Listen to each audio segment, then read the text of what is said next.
One of those private companies that has had a tremendous amount of success is Knoxville, Tennessee-based Pilot Flying J. It's almost 60 years old now, and it is known across the United States and Canada for its chain of truck stops. Pilot Flying J is the largest distributor of over-the-road diesel fuel in the United States. It's also the biggest travel chain center in the U.S. with 550 locations. And get this, it is the largest franchisee in the United States, in the world for the Subway restaurant chain with over 200 locations. On August the 8th, it was announced that we reported in Transport Topics that Pilot Flying J is expanding its business portfolio with a move into the water, sand, and crude oil hauling business. The company has started a joint venture creating a new company called PWT that will focus on saltwater transportation and disposal services to the oil and gas sector. Here to talk about all of this is Brad Jenkins. He's Pilot Flying J's Senior Vice President of Supply and Distribution. He joins us via Skype from Knoxville. Hey, Brad, welcome to Live on Web. Thanks for spending a couple minutes to chat with us. Hey, it's great to be here. Thank you for having me. So tell us, why, with a company that's been very successful, a privately held company, very successful, why has the company decided to diversify into this particular area? What's the strategy behind it? Well, what Pilot Flying J is trying to do through PWT transaction and the Bridger transaction are to leverage core competencies that exist within Pilot Flying J. And the requirements to haul diesel fuel, gasoline, biodiesel fuel, ethanol, etc., are very similar to those required for hauling crude and water. So we're very familiar with handling hazardous materials.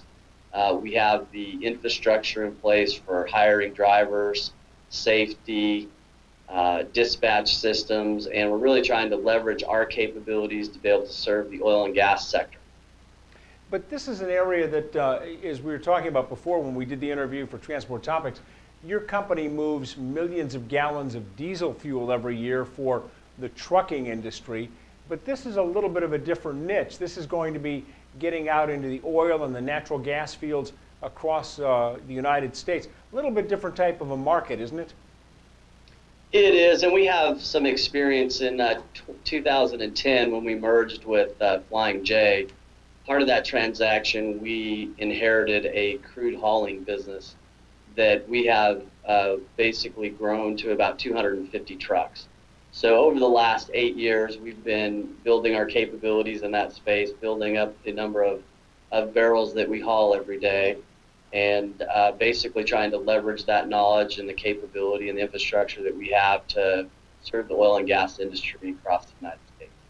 Is this a case where for privately held companies such as yourself, we've seen a lot of this lately where the economy is roaring, doing very well, they have a lot of additional assets in terms of cash, and they decide that now's a good time to branch out to bring in another revenue source? Is that the idea behind this, that now is the right time with a strong economy? Well, I think it's twofold. I think the economy is strong, and we have a lot of confidence, in the economy right now. But also our view on the oil and gas sector and the prices of crude going forward, we feel will be, fairly strong and stable, and this is a good time to invest in that space. And we've just come out of a pretty severe downturn, so there are a lot of assets out there that have, endured those hard times, and it's a good time to buy. And I understand also this is an area too in terms of jobs that, again, this is going to be something that will be employing a lot of people, both the truck drivers and also support personnel. Tell me about that. Well, we were fortunate enough to pick up some very great team members from Bridger and from the PWT acquisition, but both of the entities, the crude hauling business within Pilot Flying J and the water disposal and transportation business are high growth for us. So yes, we will be adding a significant number of jobs, not only professional driving jobs, but also support staff in Knoxville, Houston, and Dallas, Texas. And we are seeing right now in this country, this is a very good time in terms of oil exploration. The Department of Energy is forecasting that will be over 11 million barrels of oil produced every day in the United States. So obviously the supply, the amount of fuel that we need domestically is not going down, it's going up. And I guess your idea is that now's as good a time as any to get into this. It is, and if you look at, we're at over 10 million barrels a day right now, going to 11 million barrels a day. When you start to look at the Permian Basin, for example, the takeaway capacity, the pipeline takeaway capacity that brings crude out of the Permian Basin and into the refining centers are at capacity. So there's a heavy demand for trucking transportation services and solutions in the Permian Basin to help fill the infrastructure gap that will take time to build out. Are there any particular parts of the country where oil exploration will be going on and is going on now that you'll be focusing on? You mentioned the Permian Basin, but what about some other areas? I know there's a lot of activity in Pennsylvania with the fracking move that's there. Other parts of the country, North Dakota, any parts of the country you will or will not be in right off the bat? The only one that we're currently not in right now is in North Dakota. And we've been in North Dakota before the downturn, downsized there. We have a truck stop presence, obviously, in North Dakota. So we will go there if that looks like a great opportunity. We tend to try and follow our customers. Most of the new business that we bring on are existing customers asking for service in other basins or other areas of the United States. So if there's a need for it, then we certainly would entertain getting into North Dakota. You've carved out quite a market share within the truck stop and in the restaurant area, which we talked about in the introduction. How competitive is this particular sector with the hauling of these products, the sand, the water, the other products? How competitive is this, and what type of a landscape are you getting into from a business standpoint?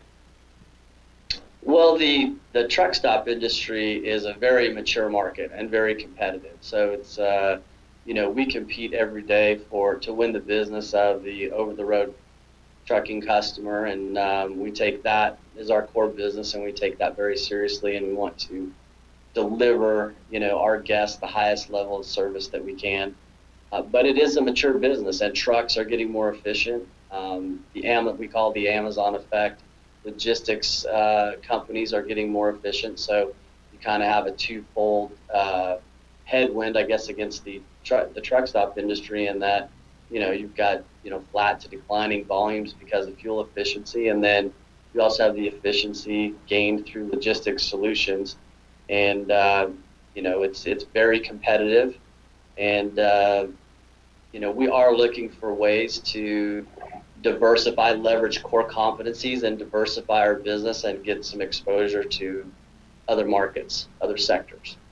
As a businessman and as someone who's in a leadership role in the company, how will you, after, let's say, 18 months or 2 years, what will be your measurement stick that you use to say, okay, this has been successful. We're where we need to be on this as a private company trying to find another revenue source, another business line.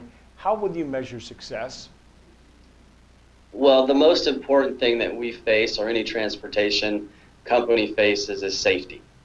So how has our safety record been affected? Were we able to safely deliver the services that our customers require in the crude and natural gas field? So that would be the first one. Were we able to translate our great safety record from the clean product side into the crude side?